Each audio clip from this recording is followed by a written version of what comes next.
I have had the Steam Deck OLED for about 3 days at this point. I've spent most of my free time and half of my on-the-clock time playing around with it. And I've got to say that it's an impressive little package. But there's been some loud voices decrying this new hardware refresh, saying that it's not worth your money, or worse, that it's a betrayal on Valve's part since they promised no new Steam Deck for years. Which isn't even what they said, but we'll get to that. So I wanted to tackle a few of the major lingering questions in this video. And the first is, who is the Steam Deck OLED actually for? Now that's a great question, because in my mind the answer is threefold, and it's not probably what you expect. The first is non-early adopters who have waited for the inevitable first generation issues to be ironed out in the hardware, of which there were several.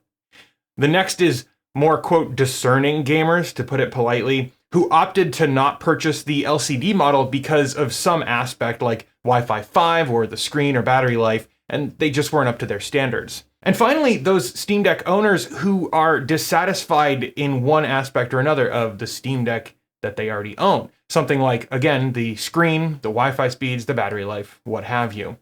Now, it's my opinion that if you own a Steam Deck and you're happy with it, I really don't think Valve is even targeting you with this new hardware iteration. It's more the three categories of gamers I just mentioned. So why do I believe this? Well, let's look at the major upgrades here. The first is obviously the screen. It has OLED with per pixel HDR. It has 1000 nits peak brightness in HDR mode, and an SDR it's 600 nits. It has a 90 Hz refresh rate, 180 Hz polling rate for the touchscreen and the trackpads, Wi-Fi 6E, which is 802.11ax using the 6 GHz spectrum, and that means faster download speeds for users with that kind of Wi-Fi setup at their house. It has improved, which means dedicated Bluetooth hardware. It also has a 50 watt-hour battery, which is a 25% increase in capacity over the LCD model. It also has a 30 to 50% improvement in battery life, depending on use case. More reasonable storage capacity SKUs. There's a new custom 6nm APU from AMD, which means it has equivalent to marginally improved performance, and we're only talking about 3 to 5 FPS gains in most scenarios, if any. It also has exceptionally improved thermal performance, up to 15 degrees cooler in my testing in like-for-like scenarios. The OLED model massively reduces noise profile from the onboard fan. It has an improved internal layout and is more repairable. And it has a myriad of other minor improvements to the hardware. Now, all of these are basically cosmetic upgrades, and they don't make a huge difference in terms of performance. So the question needs to be asked, why did Valve actually release the OLED model? In my book, the answer is simple. It's because the LCD screen was a serious pain point for many gamers, including Valve themselves. When you compare the Steam Deck LCD's screen to the likes of the ROG Ally, for example, it starts to look dated and passé at best. So Valve took it upon themselves to address the Steam Deck's biggest perceived weakness, and address it they did. But there's also the consideration of the legacy Steam Deck being a product of its era. You might ask, what era are you talking about? It was only 2 years ago, but it's of the chip shortage era. The Steam Deck was a product delayed multiple times because of the scarcity of chips, because of diminished manufacturing capacity and delays being a real issue that they were up against. But given the complete engineering overhaul of the Steam Deck OLED's internals, I'd say that it's reasonable to assume that the new release is an attempt to streamline manufacturing of the deck in the current market. Whether that's in response to available chips on the market, cutting costs, or improving the profitability, and given the reduction in the number of bespoke screws alone, which is sure to improve the manufacturability and profit margins of the OLED model, and finally, deliver a better overall product in a more timely manner. And that last point is key here, because Valve did this because they actually give a crap about the gaming experience. Valve listens to their critics, at least when it comes to their pride and joy. That is evident in the upgrades that they've made in response to voices in the community criticizing SteamOS, for example. They removed Firefox from the base OS so that it could be easier to upgrade to new security releases as a flat pack. They also added KDE Connect to the build of SteamOS to facilitate easier file transfer.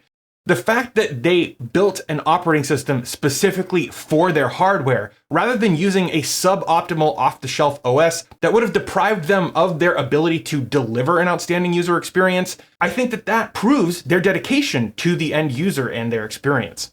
Yet, while it's trivial to roll out new software, hardware is a different story altogether. Okay, now the elephant in the room we need to talk about. Is the Steam Deck OLED a betrayal of their no new Steam Deck for years promise? First, that's not a promise that they actually made. They never said no new Steam Deck for years. They said that there would be no generational leap, right? Back in September, Pierre-Loup Graffet told The Verge, quote, "It's important to us that the deck offers a fixed performance target for developers and that the message to customers is simple, where every deck can play the same games. As such, changing the performance level is not something we're taking lightly, and we only want to do so when there is a significant increase to be had. We also don't want more performance to come at a significant cost to power efficiency and battery life. I don't anticipate such a leap to be possible in the next couple of years, and we're still closely monitoring innovations in architectures and fabrication processes to see where things are going there." And to CNBC, he said, quote, "We're looking at this performance target that we have as a stable target for a couple of years." Now, both of these quotes were in September of 2023, keeping in mind that that's less than a fiscal quarter away from the release of Steam Deck OLED, and the fact that they would have had to have started the manufacturing process of the OLED at that point, it really casts his words in a whole new light. I mean, he said they're monitoring innovations in architectures and fabrication processes to see where things are going. Hello 6nm APU. But even as far back as 2022, Valve was talking about when they plan on creating a Steam Deck 2. Again, here's Pierre-Loup's own words according to The Verge. Quote, "I think we'll opt to keep the one performance level for a bit longer and only look at changing the performance level when there is a significant gain to be had." So their promise was never, we won't release a mostly cosmetic mid-generation refresh like the Steam Deck OLED. In other words, the OLED model was never off the table. In the same interview, Lawrence Yang and Pierre-Loup both said that the biggest pain point for the Steam Deck was screen and battery life, and the major improvements in the OLED are, surprise, surprise, screen and battery life. Now, there is a vocal minority of folks, mostly existing Steam Deck owners, who are angry about Valve releasing the OLED model so soon after the launch of the Steam Deck.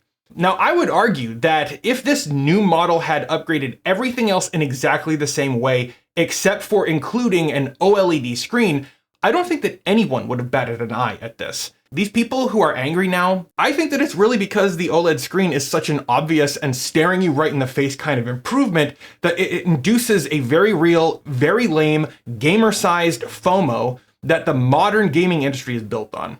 Not saying that that's deliberate on Valve's part, that's just my hypothesis on why these folks are so angry. And look, I get it. While I wasn't surprised that Valve released a new Steam Deck model with cosmetic and mostly small upgrades, I was surprised that it included an OLED screen. Though I don't think that it's unreasonable, and I've been saying this for a while on my channel. Many gamers have this unreasonable expectation of only the best, and like I said earlier, in a head-to-head comparison with the ROG Ally or even the Legion Go's screen, the LCD on the first Steam Deck was plainly and evidently worse. It made the original deck appear a generation behind, even though it's not. It was the clear upgrade path for Valve to take to keep the Steam Deck competitive along with the battery size, and in hindsight, I really do think that it's the right move. Now the question is, should you buy a Steam Deck OLED? And the answer is not a one-size-fits-all ordeal. If you don't own a Steam Deck yet, then the answer is unequivocally yes, buy an OLED model now.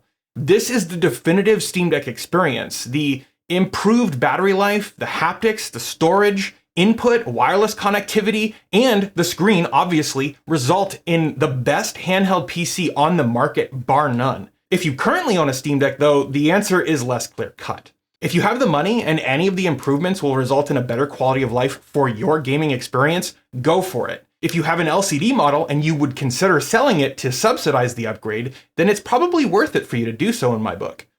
The question that's really difficult for me to answer, though, is, would I personally make this upgrade? Especially if Valve hadn't sent me one. Now, I definitely would have bought one so I could review it here on the channel, no question. However, if I wasn't doing this channel, would I upgrade?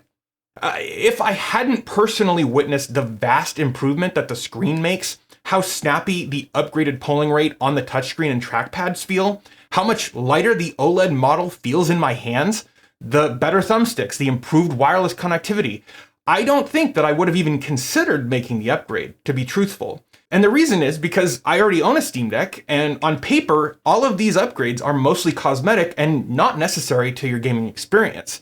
And as a rule, while I admit OLED looks better, I personally prefer LCD screens because OLEDs disrupt my circadian rhythm a lot more. But I'm gonna be honest with you, now that I've seen the difference firsthand, I'm not gonna be able to go back. So if I'm being fair, I wouldn't want to upgrade my Steam Deck unless I saw the OLED model in person, and then I would absolutely have to upgrade. Now, you're definitely going to have to answer this question for yourself. Do you want to upgrade? Do you think that these cosmetic changes are going to improve your gameplay experience? But if you've already decided that you want to get the OLED model and you already own a Steam Deck, what do you do with your LCD version? Well, that's a great question too. In my mind, there are a few possible answers. The first is obvious. You can sell your LCD model and subsidize your OLED purchase. Put it on eBay or Facebook Marketplace or sell it to a friend. Depending on the upgrades that you've done to your Steam Deck, if any, you might be able to get a higher than average asking price for it. Given that Valve's got existing new in-box LCD SKUs available though, that might limit what you're able to get for the device. I personally would wait a little bit for existing new LCD stock to disappear, and then try selling the LCD model on the secondhand market at a little higher price. However, if you've got some spending cash to buy an OLED and you want to keep your LCD deck, you do have some options. The first is a makeshift Steam console. So if you have a docking station or another USB-C hub, you can set up your LCD deck as a more or less permanent Steam console. It can sit in your living room or your man cave, it can be a fixture of your retro gaming setup and run emulators on it, or it can beat as the heart of a custom arcade cabinet like Bob Wolf set up in his video. Next, it can be a hand-me-down. You can give your LCD deck to one of your kids or your spouse or a significant other or someone else in your family. This is what I did when I bought the Steam Deck I had initially reserved. I gave my review unit to Emily. If you're a tinkerer, you can install another Linux distro on it. There are several great options, including Chimera OS, Bazzite, and Nobara. These are more or less gaming-focused distributions and provide excellent Steam Deck support. I think that it's fun to tinker and mess around with new Linux distros. It helps you learn more about Linux and the open source community. And if you apply yourself in this exploration, you can eventually turn it into a career. That's what I did. On the flip side, there's the option to install Windows on your deck, which like one or two people might want to do. And if you're a game developer, you can use your spare deck as a development tool, a dedicated test box that you can use to debug your indie games. And there's also the option of hardware hacking. If you have the know-how, you can take your Steam Deck apart and build new things with it and do cool stuff. There's a lot of Steam Deck hardware hacks out there, some more invasive than others, but it's definitely possible.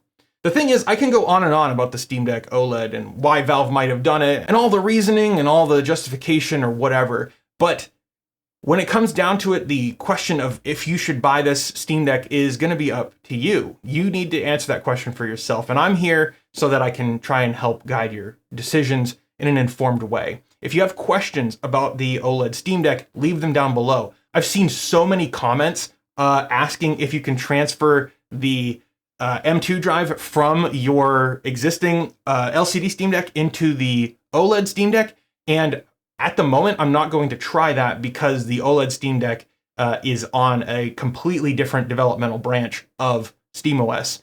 I don't think that it would work right now. However, it probably will work going forward, and I will try that sometime in the future and let you guys know.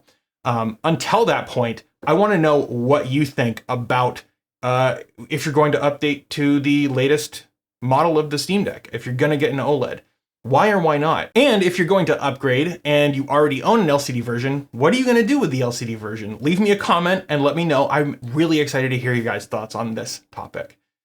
I think that's going to do it for this video though. Thank you so much for watching. If you believe in the work that I'm doing here and you want to help this show, you can like that smash button. You can also subscribe if that's more your speed. You can stay up to date with all the cool stuff that we're doing here on the channel.